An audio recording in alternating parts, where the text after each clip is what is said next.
एक माँ की नींद टूटती है 3:20 पर और वो देखती है कि बिस्तर पर उसकी बेटी आर्या नहीं है। अब वो काफ़ी परेशान हो जाती है कि आखिर बेटी गई तो गई कहाँ। 3 दिन की वेकेशन मनाने के लिए एक होटल में गई हुई होती है। अब ढूंढना शुरू करती है, कहाँ है करके उठ करके पूरा यहाँ वहाँ घूमती है। उसके बाद पूल के पास जाती है, जो स्विमिंग पूल होती है वहाँ जाती है। स्विमिंग पूल के पास उसे लगता है कि शायद उसकी बेटी उस पूल में गिर गई है और वो तुरंत वहाँ से पुलिस को फ़ोन करती है। पुलिस वहाँ से पूछते हैं कि क्या आपको दिख रहा है, कि ठीक से नहीं दिख रहा है लेकिन मुझे लग रहा है कि शायद इसमें ही गिर गई है। तो पुलिस वाले कहते हैं कि आप उसे निकालने की कोशिश कीजिए। तो कहती है मुझे तैरना नहीं आता, प्लीज़ जल्दी आइए और मेरे बच्चे को बचाइए। फिर उसके बाद पुलिस आते हैं आनन फानन में, फटाफट बच्चों के वाकई में बच्ची जो है पूल के अंदर गिरी पड़ी थी, उसे निकाला जाता है और फिर उसे डॉक्टर के पास लेकर जाया जाता है, जहाँ पर उसे मृत घोषित कर दिया जाता है। अब माँ का तो रो रो कर बुरा हाल था। अब जो है आखिर बच्ची पूल पे 3:20 पर पहुंची तो कैसे पहुंची, सवाल ये खड़ा हो गया। पुलिस वालों ने छानबीन करना शुरू किया, सारी जो सीन थी वो रिक्रिएशन किया गया, लेकिन कुछ पता नहीं चल पा रहा था। ये कहानी है 27 जून 2025 की। भारतीय मूल की निवासी नेहा गुप्ता, जो पेशे से एक चाइल्ड स्पेशलिस्ट है, यानी कि बच्चे की डॉक्टर है, वो अमेरिका के फ्लोरिडा सिटी में काम करती थी और वहीं पर अपने बच्चे को लेकर वेकेशन में एक होटल में गई हुई थी और ये हादसा वहीं पर हो जाती है। इसके बाद माँ से भी पूछताछ की जाती है, वो सारी चीज़ें बताती है कि मैं 25 तारीख को आई थी, उसके बाद मैं और मेरी बेटी आर्या घूमे यहाँ पर, फिर 26 तारीख को भी हमने स्कूबा डाइविंग जो भी वाटर एक्टिविटीज़ होती है वो करवाई बच्ची को। इसके बाद 26 तारीख की रात को हम खाना पीना खा करके लगभग 12:30 बजे सो गए। इसके बाद 3:20 में मेरी नींद टूटी तो देख रहे हैं बच्ची गायब है। अब पुलिस वाले काफ़ी खोजबीन करते हैं। नेहा से जो है उससे पूछा जाता है कि आखिर में क्या किसी के साथ दुश्मनी था नहीं। फोरेंसिक रिपोर्ट के लिए उसका भेज दिया जाता है। वहाँ पर ऑटोप्सी होती है, वहाँ पर पता चलता है कि बेटी की जो आर्या की जो मौत थी 4 साल की बच्ची की, पानी में डूबने से नहीं हुई, क्योंकि उसके लंग्स में कोई पानी नहीं थे। अगर बच्चा पानी में डूबता तो मुंह से उसके पेट के अंदर, लंग्स के अंदर पानी चली गई होती, लेकिन उस बच्चे की मौत पानी में डूबने से पहले हो गई थी, यानी कि उसे मारकर फेंका गया था पानी में। अमेरिका की पुलिस जो थी और ज़्यादा सख्ती से पूछताछ करती है, पता लगाती है कि आखिर में ऐसा कैसे हुआ, बेटी को किसने मारा होगा। तो अब शक जो है माँ पर ही जानती है और माँ तो साफ तौर पर कहती है नहीं, मेरी बेटी को मैं क्यों मारूं, और किसी तरह के कोई निशान नहीं मिलते हैं। काफ़ी पूछताछ होती है, तब जाके जब नेहा को हाथ पैर बांध करके काफ़ी सख्ती से जब अमेरिकन पुलिस पूछताछ करती है तब वो बताती है। नेहा गुप्ता का जन्म होता है 6 दिसंबर 1998 यानी 1998 को, और फिर जबलपुर मेडिकल कॉलेज से अपनी मेडिकल की पढ़ाई पूरी करती है। इसके बाद एक बड़े सपने लेकर के ये अमेरिका चली जाती है।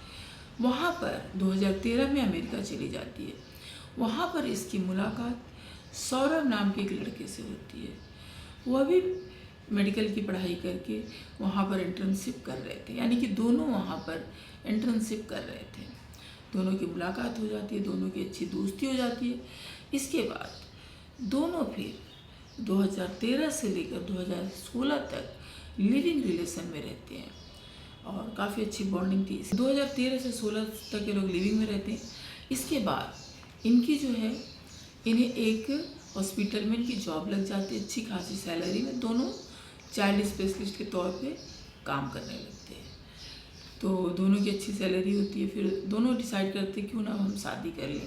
इतने दिनों से एक साथ है, फिर दोनों अपने माता पिता को कन्विंस करते हैं। पहले तो नहीं मानते, बाद में वे लोग मान जाते कि ठीक है, दोनों को वहीं रहना है, साथ रहना है, और दोनों अच्छी जॉब में है, तो दोनों में इतने साल से लोग साथ रह रहे, तो ठीक है, मान जाते।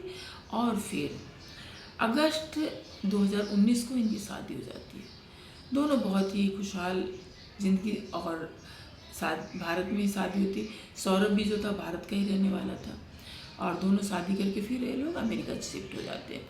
उसके बाद ये लोग प्लान करते हैं बच्चे की, और फिर जाके इनके यहाँ 2021 की 17 अप्रैल को एक बेटी का जन्म होता है, जिसका नाम रखा जाता है आर्या।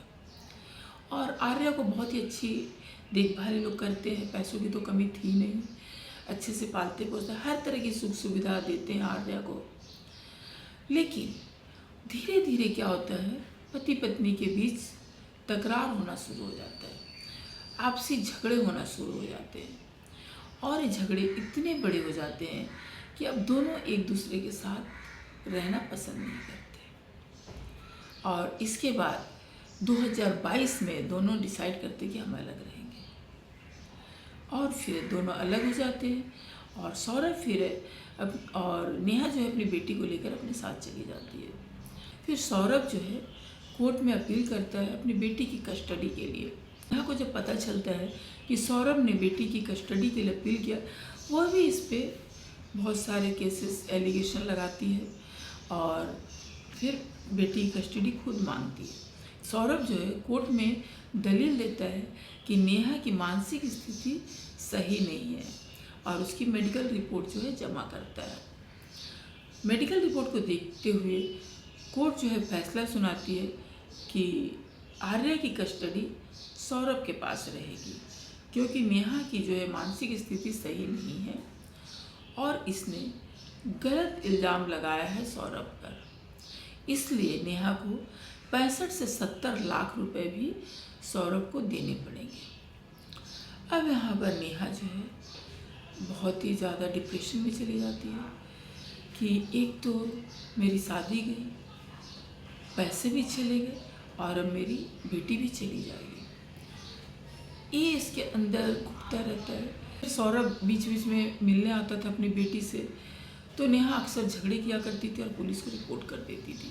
जब पुलिस आते थे, देखते थे, पता चलता था ये पारिवारिक छोटी मोटी लड़ाइयाँ हैं, ये कोई बड़ी बात नहीं, और सुलझा कर चले जाते थे। इस तरह कई बार हुआ।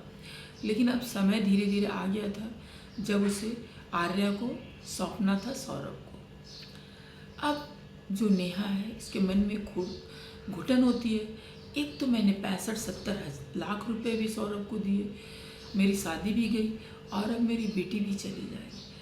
अब वो धीरे धीरे प्लान करने लगती है, और फिर वो 25 जुलाई 2025 को वहीं पर फ्लोरिडा के एक होटल में जाती है, और वहाँ पर 3 BHK की एक रूम बुक करती है, और फिर बच्ची को अच्छे से घुमाती फिराती है। 25 तारीख को, 26 तारीख को भी बच्चे को अच्छे से घुमाती फिराती खिलाती है। 9 बजे खाना खिलाकर होटल में आ जाते हैं, 12:30 तक सो जाते हैं। इसके बाद 3:20 के आसपास उसे मारकर जाके पुल में फेंक देती है। ये सोच करके अगर बेटी का सुख ना पाऊँ, तो मैं सौरभ को भी बेटी का सुख पाने नहीं दूंगी। तो अच्छा है कि क्यों ना मैं इसे मार दूँ, और वो जल्लाद माँ अपनी बेटी को, जिसे 9 महीने अपने कोख में रखकर पाला, उसे खत्म कर देती है, और फिर पुलिस के सामने नाटक करके रोती और चिल्लाती है। अब ये जो है पुलिस नेहा को 2025 के अगस्त से ही जेल में कैद करके रखा हुआ, केस चल रहा है, सज़ा मुकर्रर नहीं हुई है कि इसे किस तरह की सज़ा मिलती है।